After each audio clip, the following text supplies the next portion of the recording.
Descubrir. Crear. Aprender. Participar. Televisión más internet. www.encuentro.com.ar.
En el guardapolvo blanco de millones de chicos argentinos está la fuerza, de arriba hacia abajo, de una ley. La ley que obligó a que los chicos vayan a la escuela y aprendan una historia, hablen una lengua, juren a una bandera, canten un himno. Desde su casa, desde su rancho, desde los toldos, atravesando el monte, la montaña, cruzando el río, a caballo, en bicicleta, cada uno fue a la escuela. Pero bajo ese guardapolvo blanco también se guardaron otras lenguas, banderas, himnos, otras historias. En muchos chicos, la nacionalidad tiene su antecedente en el silencio, en algo que debieron callar, en el aprendizaje de un idioma nuevo, en palabras distintas a las de su familia. Buen día, alumnos. Buen día. En orden fácil al salón. El 12 de octubre de 1492, Cristóbal Colón, un marino genovés al servicio de la corona española, arribó al continente que sería llamado más tarde América. La llegada de los europeos marcó el inicio de la formación de las actuales sociedades americanas y por eso la fecha es recordada en todos los países del continente. A partir de los viajes de Colón comenzaron las exploraciones en la región y pronto empezó su conquista a través de la fuerza. Primero fueron las islas del Mar Caribe y unos años más tarde los españoles lograron vencer a dos grandes imperios, el de los aztecas en el actual territorio de México y el de los incas en Perú. Lo consiguieron aprovechando la sorpresa que generó su llegada, usando a su favor los conflictos entre los indígenas, en particular el resentimiento de los pueblos oprimidos por los aztecas y los incas, y en algunos lugares por un fenómeno inesperado. Los europeos trajeron enfermedades que causaron miles de bajas entre poblaciones que no tenían anticuerpos contra ellas. Con esas conquistas, los españoles obtuvieron mucho oro y dominaron a vastas poblaciones, a las que hicieron trabajar para ellos. Avanzaron buscando lo mismo hacia otros territorios americanos y así se internaron en lo que hoy es Argentina. En esas tierras existía una enorme diversidad de pueblos, como los pehuenches, tehuelches y onas en la Patagonia, los querandíes y pampas en la región pampeana, los guaraníes, chanatimbúes y guaycurúes en el litoral y el Chaco, los lules y tonocotés en la Mesopotamia santiagueña, los comechingones en las sierras cordobesas y los huarpes en Cuyo. En la zona que hoy es el noroeste argentino había mayor densidad de población. En la Puna habitaban los casabindos y los cochinotas, mientras que en las quebradas y las sierras que van desde Jujuy hasta La Rioja vivían los humahuacas, los tilcaras y los ocloyas en la parte norte y distintos grupos diaguitas del lado sur, entre ellos los calchaquíes, amaichas, hualfines, belenes y quilmes. Se trataba de sociedades que, desde fines del siglo XV, habían sufrido el dominio inca.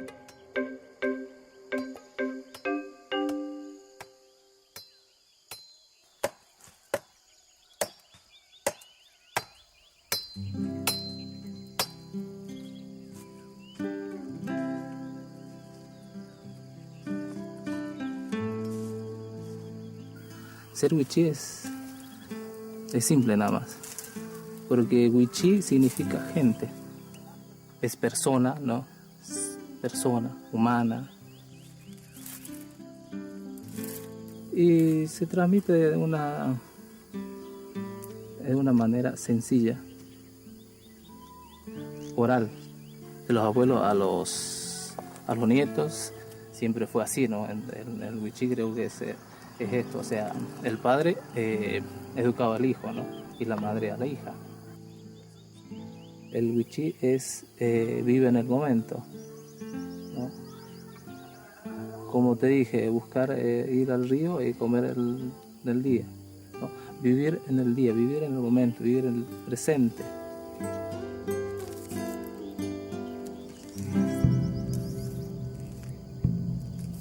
La conquista del territorio que hoy es argentino fue lenta y complicada para los españoles. La primera expedición importante llegó en 1536 al Río de la Plata y fundó la ciudad de Buenos Aires, que debió abandonar unos años más tarde ante la presión de los querandíes. La misma expedición fundó Asunción, actual capital de Paraguay, y logró consolidar esa ciudad en medio de las tierras guaraníes.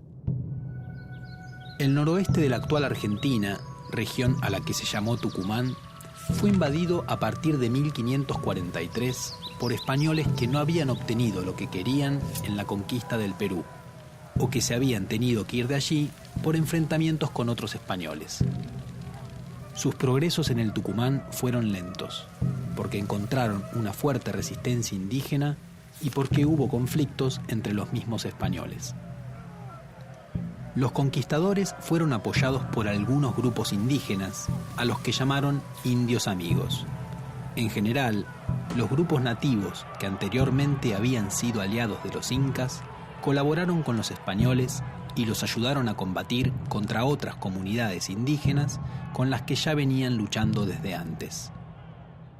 Los españoles fundaron varias ciudades en el Tucumán, pero un levantamiento indígena en 1562 las destruyó todas, con excepción de Santiago del Estero, que fue sitiada.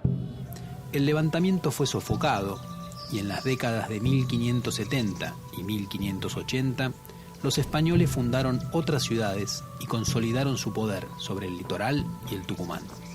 Sin embargo, allí la resistencia indígena se mantuvo durante mucho tiempo, en particular en los valles calchaquíes.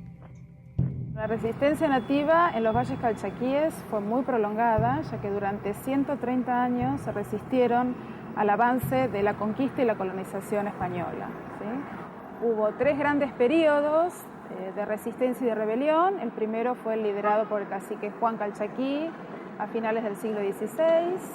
Luego, en el siglo XVII, tenemos 2 procesos. Uno es una rebelión liderada por varios caciques, en las cuales el cacique Chalemín fue uno de los más importantes y se extendió entre 1630 y 1643. Y finalmente la rebelión liderada por un español, Pedro Borques. Con el fracaso de esta última rebelión fue que las autoridades españolas decidieron desnaturalizar a las poblaciones rebeldes. Desnaturalizar significa sacarlos de su natural, de su lugar de origen, y trasladarlos cerca de las ciudades de los españoles, donde podían controlarlos mejor y podían lograr que ellos trabajaran, ¿sí?, para las ciudades y para los pobladores. Entre las muchas desnaturalizaciones que hubo, la más tremenda fue la de los quilmes, justamente, ¿no? Los quilmes fueron desnaturalizados en 1664, después de un asedio a la ciudad que duró más de 3 meses. El proceso de traslado de los quilmes desde su pueblo natal en Tucumán hasta Buenos Aires fue muy penoso. En primer lugar, porque los repartieron por familias y esas familias fueron trasladadas a lugares muy distantes como Catamarca, La Rioja, Tucumán, Córdoba.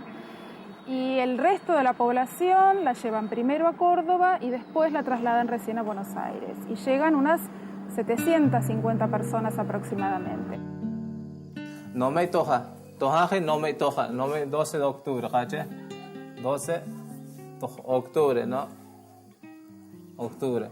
Nati tu chislahi, tohmak mes, escuela, octubre. Octubre. Es muy difícil de pertenecer a una cultura, una cultura minoritaria, ¿no? Es muy difícil eso. Es muy difícil ser wichí ir a una ciudad. Es muy difícil ser wichí ir a un almacén. Es muy difícil ser wichí ir a un hospital. Suele toscani un toja un nata, aye un nata, wito un nata, un nata toije, inespe un nata es inespe to wichí ñoj tosamil, ¿no? Genue atana magwante hatsu mag inespe ante wichí ñoj tojahopi tosamil. Hospital samil to uchi no ku uchi ñoj no ta hijo nata hoy todo el pese ante mato juego ante uchi ma tostilo nen todo el pese no suele los nen ante uchivas no uchivas hoy todo el pese suele ne hota ma isui laqahu natuchi isui laqahu natuchi elo ma uchi uchi chuya uchi tachao ya samil to kita suel kita job españoles, no los samil tachao. A fines del siglo XVII, los españoles afianzaron su dominio sobre el Tucumán y la región del Río de la Plata. No controlaron, sin embargo, todos los territorios que hoy forman la Argentina. La amplia región del Chaco, el sur de las Pampas y toda la Patagonia estuvieron en poder de distintos grupos indígenas hasta mucho después del fin del dominio español en América. Esos pueblos tuvieron periodos de fuertes enfrentamientos con la sociedad hispano-criolla, pero también comerciaron mucho con ella y los contactos amistosos fueron frecuentes. También los indígenas experimentaron cambios a lo largo del tiempo. En el siglo XVII, grupos araucanos o mapuches, provenientes de lo que hoy es Chile, se instalaron del lado oriental de la cordillera de los Andes y fueron conquistando o mezclándose con grupos locales, dando lugar a nuevas etnias. En el territorio bajo dominio español se fue formando una nueva sociedad, la sociedad colonial, con los españoles y sus descendientes, los indígenas sometidos, los mestizos que surgieron de la mezcla entre ellos y otros grupos, como los esclavos de origen africano. El territorio se organizó administrativamente en dos gobernaciones, la del Tucumán y la del Río de la Plata, ambas dependientes del Virreinato del Perú. La sociedad colonial inicial es una sociedad de prebendas, de concesiones, de mercedes. La encomienda es una de ellas. Es el otorgamiento por parte de una autoridad a un conquistador, a un personaje destacado en la conquista, de un número determinado de indios para que se haga cargo de su tributo, que puede ser en dinero, en especie, o sea, en bienes o en trabajo. La encomienda se hereda por una generación más, pero para que la encomienda sea heredable debe haber un heredero surgido del legítimo matrimonio. La ausencia de mujeres castellanas hace que numerosos conquistadores o numerosos tenedores de encomienda de esta merced se casen con mujeres mestizas de la primera generación, hijas de conquistadores con mujeres indígenas, a veces conocidas, a veces mujeres anónimas. Esto hace a que desde el vamos la sociedad colonial sea una sociedad mestiza. Los mestizos al principio son una novedad y son adoptados al interior de los hogares de los españoles. Con el tiempo el mestizaje se complejiza. Al interior del grupo mestizo también hay nichos y estratificaciones. Hay aquellos que pertenecen a los estratos superiores de la sociedad porque están vinculados a familias de prestigio, son hijos de hombres prestigiosos que los reconocen, de hogares, viven en hogares constituidos, pero hay otros que pertenecen a sectores más bajos de la sociedad y formarán parte del futuro artesanado, de los grupos de trabajadores urbanos y algunos pocos que la historiografía puede llegar a arrastrar en algunos casos, son más asimilados tal vez a la sociedad de sus madres y conviven con los grupos indígenas en el mundo rural o en el mundo urbano.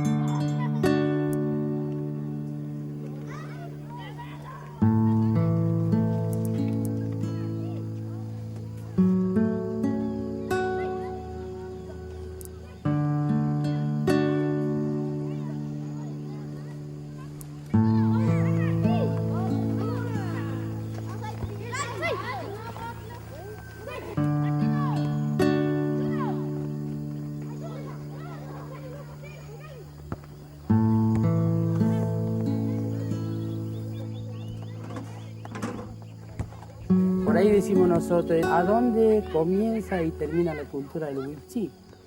Nosotros lo que tratamos de hacer es que, por ejemplo, estudien, se formen, se capaciten, para que el día de mañana puedan ellos defenderse por sí solos, que no necesiten gente como nosotros.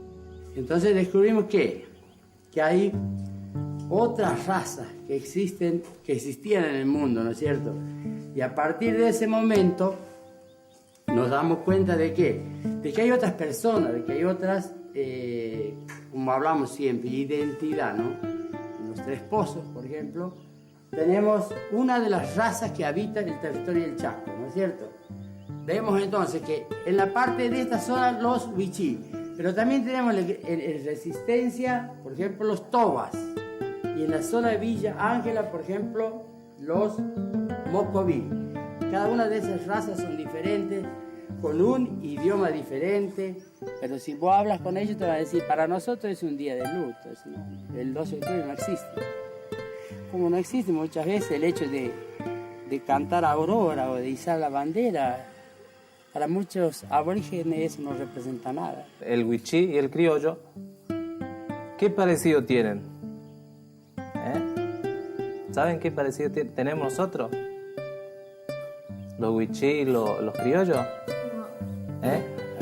Por ejemplo, ¿cuántas piernas tengo yo? Son 2. ¿Y ustedes? Son 2. ¿No? ¿Cuántos brazos tengo yo? Tengo 2 brazos. ¿Y ustedes? Tienen 2 brazos también. Es o sea, lo parecido que tenemos nosotros, ¿no? Entre el wichí, entre el criollo, entre los flancos, entre los tobas, entre los mocovíes. Todos somos. ¿Qué somos nosotros? Aparte de ser wichí, de ser criollo, de ser blanco, de ser toba, de ser mocoví. Somos personas. En América, toda la población indígena estuvo sometida a un impuesto especial que se llamó tributo. Ese tributo se podía pagar o bien en productos, o vendiendo esos productos, transformándolo en dinero, o bien en trabajo, en servicio personal, que era el antiguo sistema de que el imperio incaico había impuesto.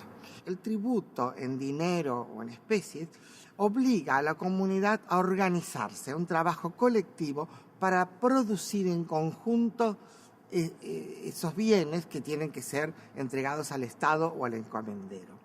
En cambio, cuando es servicio personal, es individualmente cada persona que tiene que ir a tributar. Y eso también acrecienta los riesgos de la dispersión de la gente, de las huidas, de las rupturas de las comunidades. Para ese proceso de desestructuración que en el siglo XVI y sobre todo XVII se acentúa, en el siglo XVIII comienza a ver ciertos matices, las comunidades tienen más recursos legales, tienen más estrategias comunitarias. Entonces, el siglo XVIII y XIX hay muchas nuevas comunidades, a veces reorganizadas, a veces las mismas originarias, siempre con mezclas de todas maneras, pero bueno, pueden sobrevivir hasta el momento. Y en los últimos 20 años, sobre todo después de la nueva Constitución, con el reconocimiento de los derechos comunitarios a la tierra de las poblaciones originarias, estas poblaciones se han revitalizado, han reconocido sus orígenes indígenas, que a veces, digamos, la los proyectos nacionales obligaban o tentaban a olvidarlos, en este momento se reconstruyen, a veces se reinventan, pero siempre, eso hay que dejarlo claro, siempre es legítimo. ¿Mi idioma? Sí. No sé. Se enoja. Tulo es vaca. No.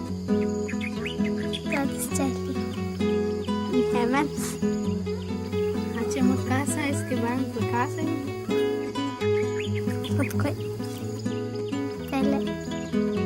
No. Y boca se dice toca. Hola. No te es un conejo. En 1776, las gobernaciones que ocupaban el actual territorio argentino dejaron de pertenecer al Virreinato del Perú y fueron incorporadas al nuevo Virreinato del Río de la Plata. En 1810 comenzó en la región la revolución que puso fin al dominio español. A pesar de que algunos de los revolucionarios, como Mariano Moreno, favorecían la inclusión de los indígenas, la mayor parte de los dirigentes de esos años y del resto del siglo XIX no compartía esa mirada. De hecho, la construcción de Argentina se hizo oponiéndose a dos de sus raíces, la herencia española y la herencia indígena.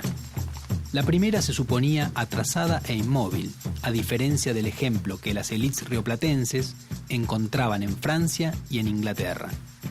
La herencia de los indígenas sometidos no fue pensada como parte de la nueva comunidad nacional, mientras que los indígenas no sometidos del sur y del Chaco fueron considerados salvajes a los que había que eliminar.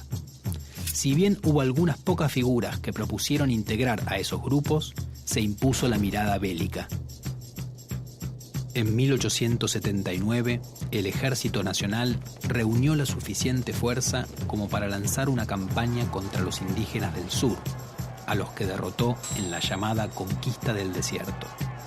Los grupos vencidos fueron desarraigados y separados, lo que llevó a una importante disminución de la población indígena.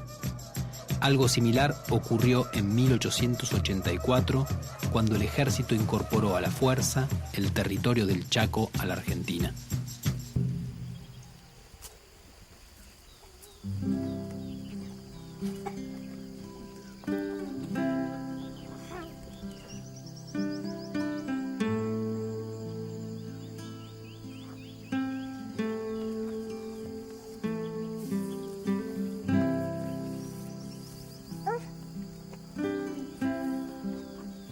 Las personas blancas vienen como que quieren que el wichí sea esto, que encuadre en una situación de organización que en realidad nunca lo pensamos, nunca tenemos otra visión de organización. No sé, en realidad no sé a quién le dicen argentino. Yo creo que para el wichí no se sabe qué es ser argentino. Si siempre vivieron acá.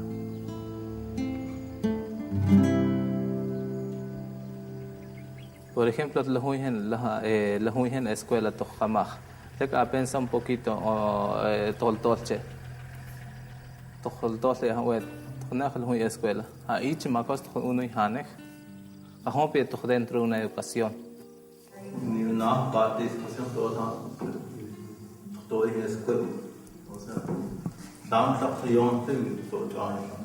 Tai chip tok to yo ni mo te to nya ni to la to nya pas tai. Tai tak khani chevena ni ko ta to nya ma pas ta.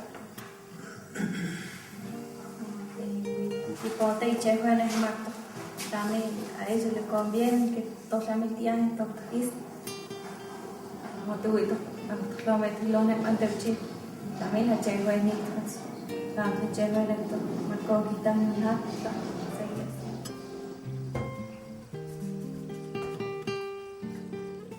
Es un dolor para todos Ramil porque no estoy ante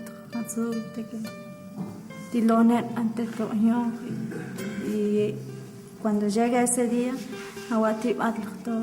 festeja, sino que Es mi pensamiento. Por ejemplo, no, si en la escuela, chicas no, botitos juegan, que no hay suelta ni suel, che juegan ni tanto, es che, y tentlit, y suele tañani, es che, urlago, che juegan ni, tengan todo tan de hecho, todo exigente. तो चैम सुएतो तो सोनी पापे लिहोन चीता ही आले पुगु तो यहाँ ने तो सोनी तोता ही सुएता.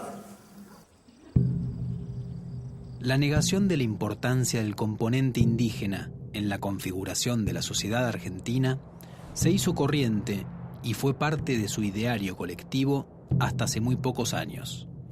No le ocurrió lo mismo a la herencia española, que tras un siglo de rechazos, fue recuperada para el momento del centenario de 1910 como un componente clave de la argentinidad. Ese hispanismo fue lo que condujo a que en 1917 el presidente Hipólito Yrigoyen decretara que el 12 de octubre fuera una fiesta nacional para homenajear el legado de la conquista y la colonización española. Pronto esa celebración tomó el nombre que llevaba en España, Día de la Raza, y desde entonces es una de las principales efemérides de nuestro país. Hay muchas escuelas en donde en forma pura o híbrida se sigue conmemorando el Día de la Raza de la forma tradicional, o sea, como la epopeya que recuerda la acción civilizadora de España. Frente a esta mirada aparecen otras miradas que podríamos denominar multiculturales e interculturales. Una mirada intercultural y crítica, más que proponer una mirada moralizante sobre el pasado, sea en beneficio de indígenas o de españoles, propone una reflexión en donde los alumnos puedan comprender la lógica de los actores históricos y también comprender que el presente contiene muchos elementos del pasado, pero también mucha novedad. En este sentido, al analizar los problemas, por ejemplo, de las comunidades indígenas actuales, no se trata solamente de recuperar la identidad que tenían al momento de la llegada de los españoles, sino también de entender qué pasó en esa interrelación entre europeos e indígenas a lo largo de los siglos. En esta lógica, sin duda, se van a descubrir muchas instancias de dominación, de opresión, pero también amplios intercambios culturales que, si bien eran desiguales, no eran unilaterales. Sin duda, los españoles impusieron mucho a los indígenas, por ejemplo, la fe religiosa, pero también Europa adoptó muchas pautas y toponimias indígenas que de alguna manera hacen que no solamente los indígenas hoy ya no son como en tiempos de la conquista, sino que tampoco los europeos son como lo eran entonces. En este sentido, me parece que el 12 de octubre es una oportunidad para reflexionar, en definitiva, sobre nuestra identidad y cómo se construye una identidad. Poder pensar que las identidades no son cuestiones meramente heredadas, que nuestro rol en relación con la identidad no es solamente transmitirlas, sino fundamentalmente construirlas y reconstruirlas fuertemente. En definitiva, es pensar que la identidad no es fundamentalmente una cuestión del pasado, sino que el pasado en todo caso es una cantera para construir proyectos de futuro. Lo que tenemos que preguntarnos es en qué tipo de nación queremos vivir. Si en una nación en donde se supone que algunos son mejores que otros, donde hay razas superiores o inferiores, en una nación basada en que para ser iguales tenemos que tener todos la misma religión, hablar todos la misma lengua y pertenecer todos al mismo grupo étnico, o si podemos pensar en un principio en el cual la identidad es más un proyecto político destinado fundamentalmente a pensar en qué sociedad del futuro queremos vivir. Bueno, esa es una apuesta. Tu mirada, me estás diciendo mil cosas.